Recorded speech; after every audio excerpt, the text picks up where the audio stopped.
California Star Ball 2023. We are here. It is Saturday night, and I am here with the wonderful Lauren Lapointe. How are you? It's so good to see you. How are you? Surprise. You're back in the ballroom. I'm back in the ballroom. Yeah, I haven't been in the ballroom. I went to Hollywood Dance Sport before this, yeah, made a little surprise appearance there. It was kind of the energy to be there. But here, I had to come and support David Avrales. And, it's Thanksgiving, and that's where the love is David's always given back to his students and anybody that's in the ballroom, as we all know. So I wanted to come back here and support him and celebrate Thanksgiving with not only family, but with friends as well. So I'm back in the ballroom to, give thanks to all the students and the pros and the judges and the vigilators.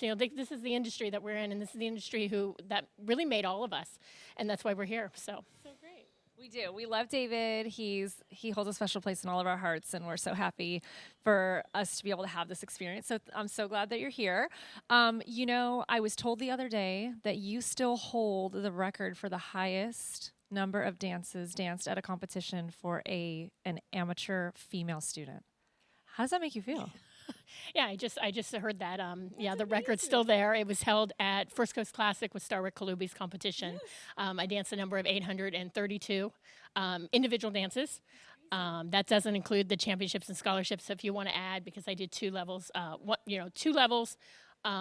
did two ages. So, oh my God, how many is that? That's like 48 dances in those sets. So so you can even add 48 more dances on that. How long has it been since you haven't been dancing? 2 years? It was last competition was before COVID, so it's been it's been about two and a half, 3 years. Yeah. So that the fact that title is still being held by you is pretty cool. I mean, that's a hard thing to beat, I think.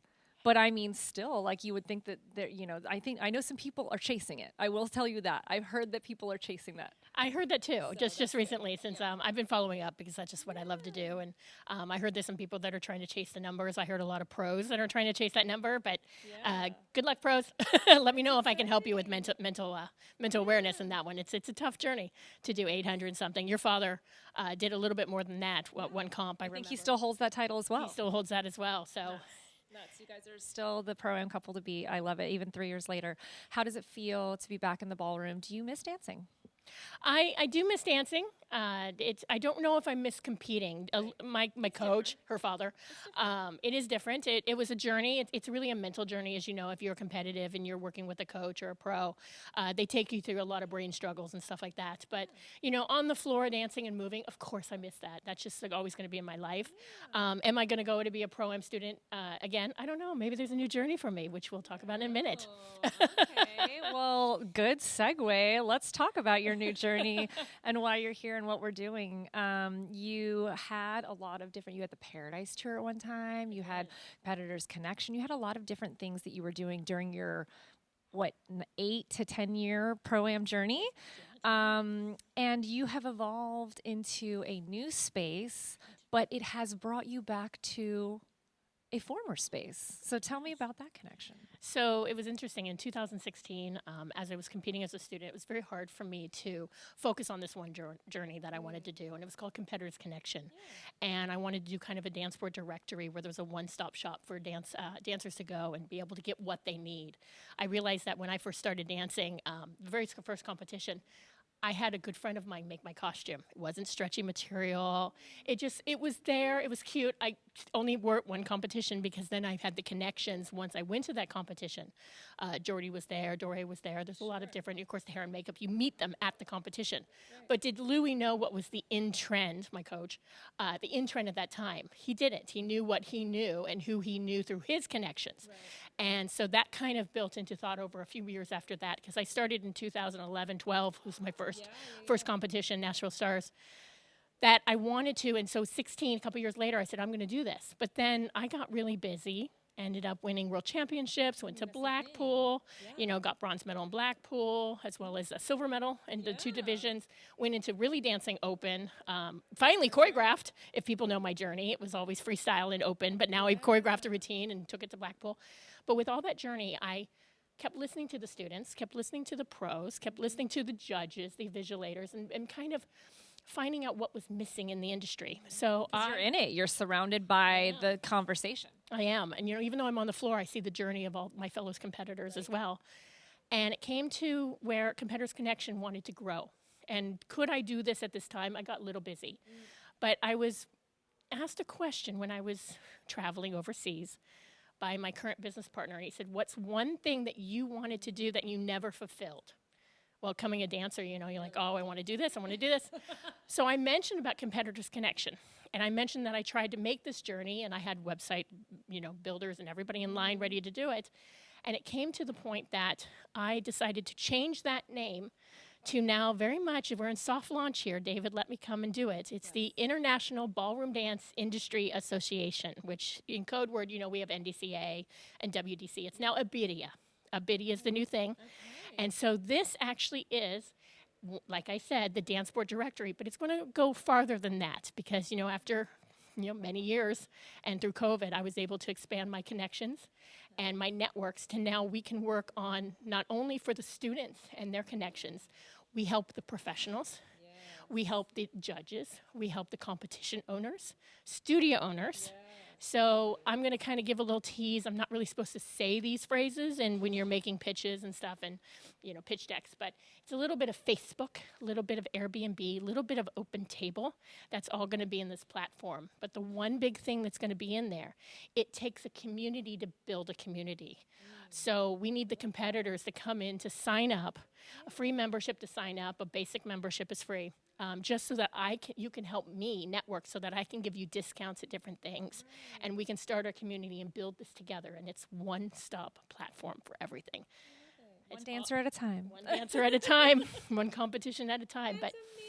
And it's really focusing on what you need as a competitor. Right. You know, we're going to work on... You're going to be open to, you know, like obviously hearing like, because obviously things have changed in the last 10 years and even in the last 3 years since COVID, a lot has evolved into what competitors need. And you're open to hearing the evolution of how this platform can help people in the best possible way. Absolutely. We've gone through a lot of changes. Studios are needing financial advice. I have some great financial advisors behind me now. One of the big things that were brought up is like visas for traveling students.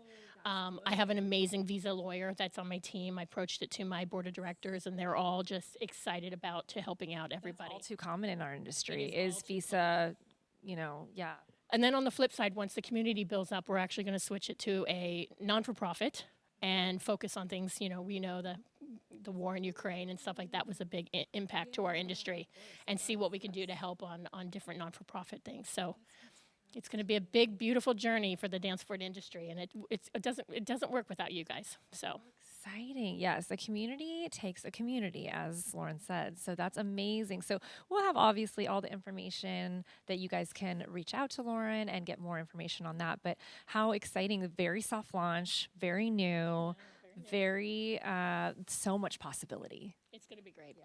It's really going to be great. And like I said, I mean, I'm so excited to be doing this for the students because that's really where my passion is. We're focusing on the students first and then working our way up to the higher level. Well, I mean, that's what you were, you know, and for you to go through, like I said, like a 10-year journey of being an amateur student and really understanding what it takes to do that journey at such a high level. And all of the resources and team members that you had to be able to create that journey in a successful way. I think what better than to know how to give back to those students, right? Absolutely. That was my thing. It's like I've been through there. But the good thing about it, it's not just United States based. We are now global. So we're pulling in people all over from London and Russia and wherever. Even Dubai. We're signing up a bunch of people at studios and stuff in Dubai as well. So I know because Pro-Am is becoming such a big thing in Europe and the Middle East and all of that stuff. I mean, that's amazing. That's just been happening here in the last 5-6 years. Absolutely. Yeah. Really excited about it. You know, as soon as Blackport opened its doors, you know, many years ago, it started going, everybody wanted to go a little more international in their journey. So I love that. Well, it's so nice to see you. I'm so glad you're back here with us. You look wonderful tonight. Did you have fun? I did. California Star Ball. You've been here before. You've competed before, but you have not competed when David Alvarez owned it. So it's a nice, fun experience to see 62nd anniversary. Big deal. Big deal. Big deal. Big deal. Santa Barbara. We love Santa Barbara. Who doesn't love Santa Barbara? I mean, it's right here on the ocean. And, you know, in between your heats, you can go out and touch some sand, which is lovely. And it's amazing. Yeah, it's amazing hotel, amazing hospitality. You know, David knows how to do it, and it feels like home. That's the thing. When you come into Thanksgiving, that's what it's all about. Is you come home for Thanksgiving?